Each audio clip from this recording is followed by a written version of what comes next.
15 اگست ہمارے ملک کی تاریخ کا یادگار دن ہے۔ یہ وہ دن ہے جس دن ہمارے ملک کو آزادی ملی۔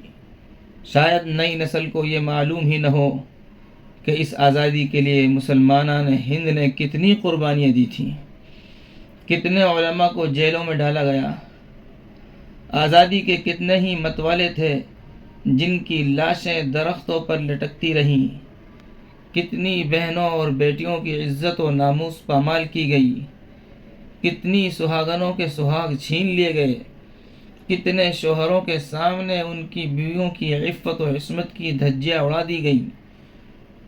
آزادی کا یہ سفر پھولوں کی سیج پر نہیں، کانٹوں کی باڑھ پر طے ہوا تھا۔ نئی نسل یہ سب کچھ نہیں جانتی اور جاننا بھی نہیں چاہتی۔ وہ تو یہ بھی نہیں جانتی کہ آزادی کیا ہے۔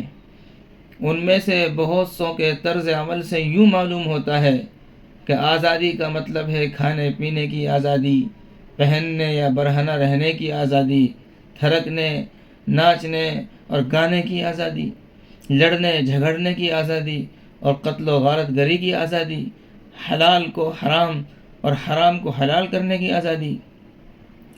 حالانکہ یہ آزادی تو ہمیں انگریزی دور حکومت میں بھی حاصل تھی، تو پھر لاکھوں بچوں کو یتیم اور ہزاروں ماؤں بہنوں اور بیٹیوں کو بے آبرو کروانے کی کیا ضرورت تھی؟ کوئی نہیں سوچتا کہ ہم نے آزادی اس لیے حاصل کی تھی تاکہ ہم انسانوں کی غلامی سے آزاد ہو جائیں اور صرف اللہ کی غلامی کا طوق اپنے گلے میں ڈال لیں۔ ہمارے ملک میں صرف اللہ اور اس کے رسول صلی اللہ علیہ وسلم کا قانون چلے۔ ہم انگریزوں کے ظالمانہ اور کافرانہ قوانین کو یک لخت منسوخ کر کے اور قرآن کو اپنا سپریم لا بنائیں۔